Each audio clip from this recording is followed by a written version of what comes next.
This video will give you some practice with correcting homophone mistakes and identifying which word is the correct one. You will get the most out of this video if you follow the instructions I give you, pause when I ask you to, and take the time to work out the sentences on your own. Then you can resume the video and see if you got the answers correct. So let's look at our first example. Here we're just going to fill in the blanks with the correct words. So the first example we're going to do together. We're trying to figure out which version of allowed needs to go in which blank. So I would have my parents allowed me to read the book aloud at the dinner table. Now remember, one of these words means that something is said aloud, and one means that I'm permitted. I can remember the difference because the word loud is in this allowed, and so this is the one that means out loud. So if I'm saying my parents allowed me to read the book aloud at the dinner table, here is where I mean my parents allowed me to read the book out loud. This blank means permitted. So I would have my parents allowed me, A-L-L-O-W-E-D, to read the book aloud, A-L-O-U-D, at the dinner table. Now that we've done one together, you're going to do the rest on your own. So this next example is looking at the difference between their, T-H-E-R-E, and their, T-H-E-I-R. We had lunch over there at their house. Figure out which their means place and which their means belongs to them, and fill in the blanks appropriately. Pause the video to do that now, and then resume the video when you're ready. So the sentence should read like this. We had lunch over there, T-H-E-R-E, at their, T-H-E-I-R, house. Their, T-H-E-R-E, is a word that means a place, so therefore we had lunch at that place. And their, T-H-E-I-R, is the possessive pronoun meaning belongs to them, so we had lunch at their house. Let's look at the next example with the two different words through. He threw his toy plane so high it looked like it streaked through the clouds. Pause the video, figure out which through means what, and therefore which blank it belongs in, and then resume the video when you finish that. So the sentence should read, he threw, T-H-R-E-W, his toy plane so high it looked like it streaked through, T-H-R-U-R-O-U-G-H, the clouds. Through, T-H-R-E-W, is the verb, the past tense of to throw. You can remember this because they both end in W. Through, T-H-R-O-U-G-H, is a preposition that means it went in the middle of something. Let's look at the next example, right versus right. You don't have the right to say I don't write well. Pause the video and figure out which word goes in which place, and then come back when you're done.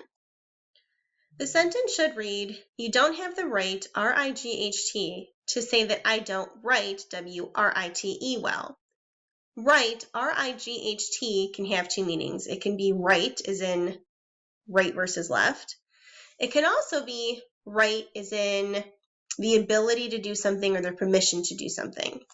Right, W-R-I-T-E, is the verb that means literally to write something down. And so that's why we should have, you don't have the right, R-I-G-H-T, to say I don't write, W-R-I-T-E, well. The sentence means you don't have the ability to say that I don't write well. Now let's look at no versus no. I know what you want, and my answer is no. Pause the video and fill in the blanks with the appropriate word no. The sentence should say, I know, K-N-O-W, what you want, and my answer is no, N-O. No, N-O, is the opposite of yes. No, K-N-O-W, is the verb meaning to have information. The only way that I remember these is I think of a parent who's very frustrated with her child who's been asked the same question over and over and keeps answering no, and finally says, N-O, no. And so that tells you how to spell the no that means the opposite of yes. Now we have 8 versus 8. After I paid for the food I ate, I had $8 left. Pause the video and put the words in the correct blanks, and then resume when you're done. Our sentence should say, after I paid for the food I ate, A-T-E, I had 8 E-I-G-H-T dollars left. 8 E-I-G-H-T is the number.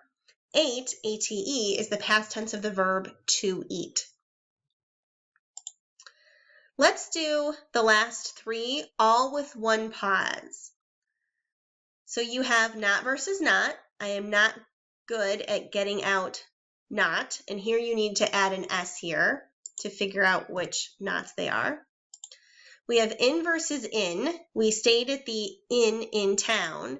And we have led versus led. I led the customer to the aisle with the lead pipes. Pause the video, figure out the correct words for all three of these sentences, and then resume when you're ready. Okay, let's look at not versus not first. I am not N-O-T good at getting out knots, K-N-O-T-S.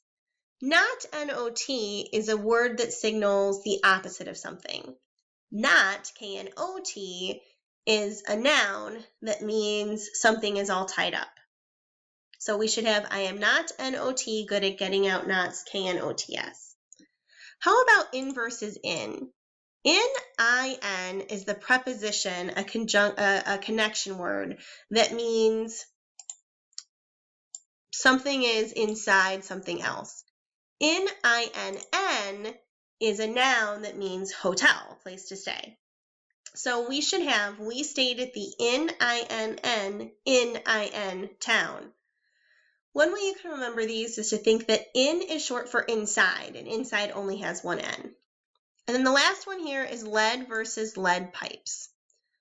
Led, L-E-D, is the past tense of to lead, meaning you took somebody somewhere. Led, L-E-A-D, in this example, is the noun, meaning a type of metal. So we should have I led, L-E-D, the customer to the aisle with the lead, L-E-A-D, pipes. These are just some examples of sentences with homophones. The trickier part is being able to edit your own writing to catch them. What makes this even more difficult is that Microsoft Word won't find these as misspelled words because they're words that are spelled correctly, they're just not used appropriately. So it's a really good idea to read through your writing when editing with a fine-tooth comb, look at every sentence individually, and make sure that the words you're using are the words you really intended to.